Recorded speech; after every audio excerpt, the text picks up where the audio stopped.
General Science Standard 8 Chapter 3 Force and Pressure. Students, today in this video we are studying about Archimedes' principle. Take a long rubber band and cut it at one point. At one of its ends, tie a clean, washed stone or a 50-gram weight as shown in figure.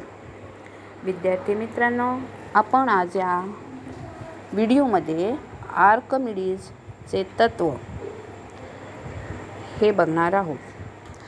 तर तुम्हाला सर्वांना समोर चित्र दिसत आहे, आकृती दिसत आहे, ती बघा. आकृतीमध्ये दाखविल्याप्रमाणे एक मोठा रबर बँड घेऊन तो एका बिंदूपाशी कापा. त्याच्या एका टोकाला एक स्वच्छ धुतलेला लहानसा दगड किंवा मग 50 ग्रॅमचे वजन बांधले तरी चालेल, ते बांधा. Now hold the other end of the rubber band and make a mark there. आता काय करायचं आहे, रबर बँडचे जे दुसरे टोक आहे, दुसऱ्या टोकाला बोटांनी पकडून तेथे पेनने खूण करायचे. आपण जिथं पकडलेले बघा, आकृतीमध्ये पकडलेले दिसतंय ना तुम्हाला. पहिला जो ट्रफ आहे, पहिला त्याच्यामध्ये ग्लास जो आहे त्याच्यामध्ये आपल्याला दिसतंय, ती जी तिथं पकडलेली आहे तिथं आपल्याला पेनने काय करायची आहे, खूण करायची आहे. Keep the stone hanging in air and measure the length of the rubber band from the stone to the mark made earlier. आता आपल्याला काय करायचं आहे, दगड जो आहे आकृतीमध्ये दाखवल्याप्रमाणे हवेत लटकता ठेवून वरील खुणेपासून लटकत्या दगडापर्यंत रबर बँडची लांबी मोजायची आहे. म्हणजे जिथे आपण आत्ता धरलेलं आहे तिथे खूण केली आहे, त्या खुणेपासून दगड बांधलेला आहे तिथपर्यंतची लांबी आपल्याला मोजायची आहे रबरची. आता काय करायचं आहे, नाव look. Now take water in a pot and hold the rubber band at such a height that the stone sinks in it. आता त्यापुढे काय करायचं आहे, एका पात्रात पाणी भरून दगड त्यात बुडेल अशा उंचीवर तो धरा. Again measure the length of the rubber band up to the mark. आता काय करायचं आहे, आपण बुडेल अशा उंचीवर तो धरला आहे. आता पुन्हा रबराची काय करायची आहे, लांबी मोजायची आहे. What is observed?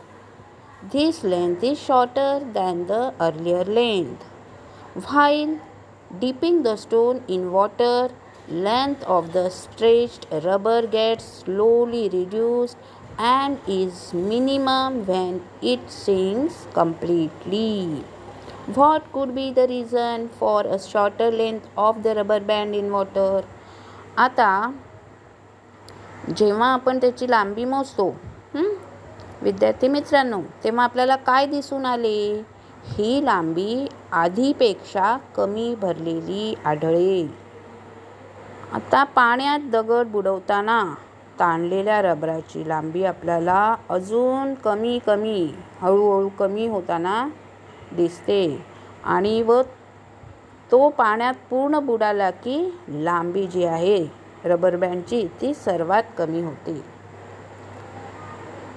लांबी पाण्यात कमी होण्याचे काय कारण असेल बरं?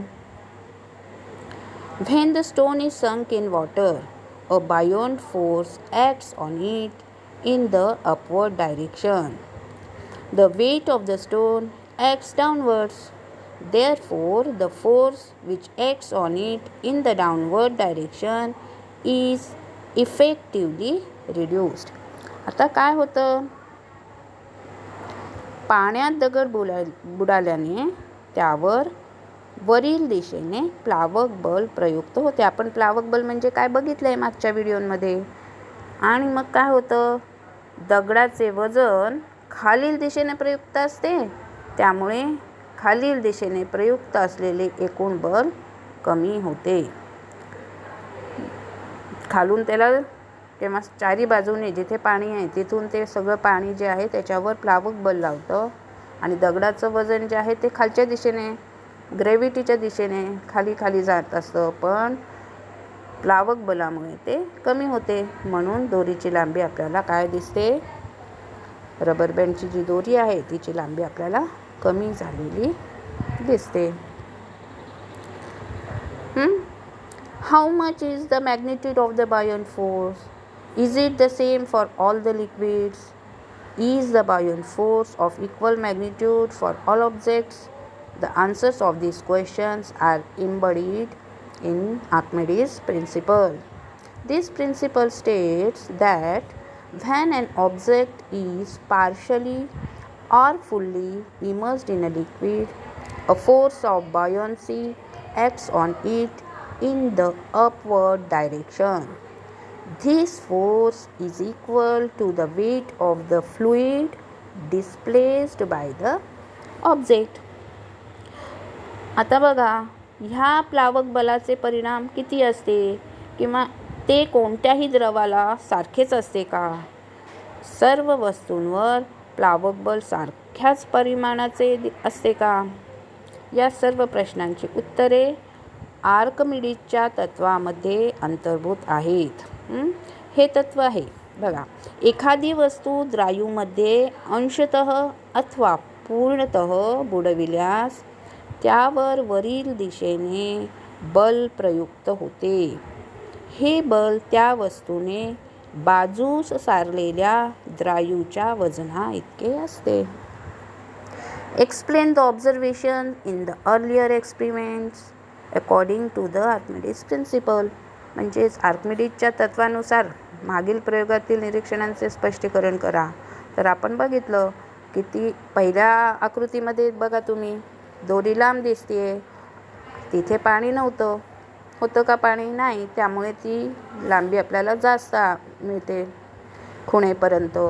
पण जेव्हा आपण तोच दगड पाण्याने भरलेल्या पेल्यामध्ये टाकतो तर आपल्याला हळूहळू आत टाकताना जेव्हा आपण दगड आत टाकत जातो तसं तसं ती लांबी आपल्याला कमी झालेली दिसली आणि जेव्हा पूर्ण बुडाला तेव्हा सर्वात कमी झालेली दिसली. याचा अर्थ काय? की प्लावक बलामुळे त्याची लांबी कमी झाली. तुम्हाला कळलेलं असेल. Now introduction to the scientist Archimedes. आता आर्किमिडीज या शास्त्रज्ञांचा आपण परिचय बघूया. Archimedes was a Greek scientist and a mathematician with sharp intelligence. He found out the value of pi by numerical calculations. His knowledge of levers, pulleys, wheels in physics are useful to the Greek army in fighting against the Roman army. He became famous due to his work in geometry and mechanics. When he entered a bathtub for taking bath, he discovered the above principle by observing the overflowing water. He came out in the same state shouting, "Eureka, Eureka," meaning I found it, I found it. आता हा जो Archimedes शास्त्रज्ञ आहे, हे एक Greek शास्त्रज्ञ आणि प्रखर बुद्धीचे गणिती होते. पायचे मूल्य त्यांनी आकडेमोड करून काढले.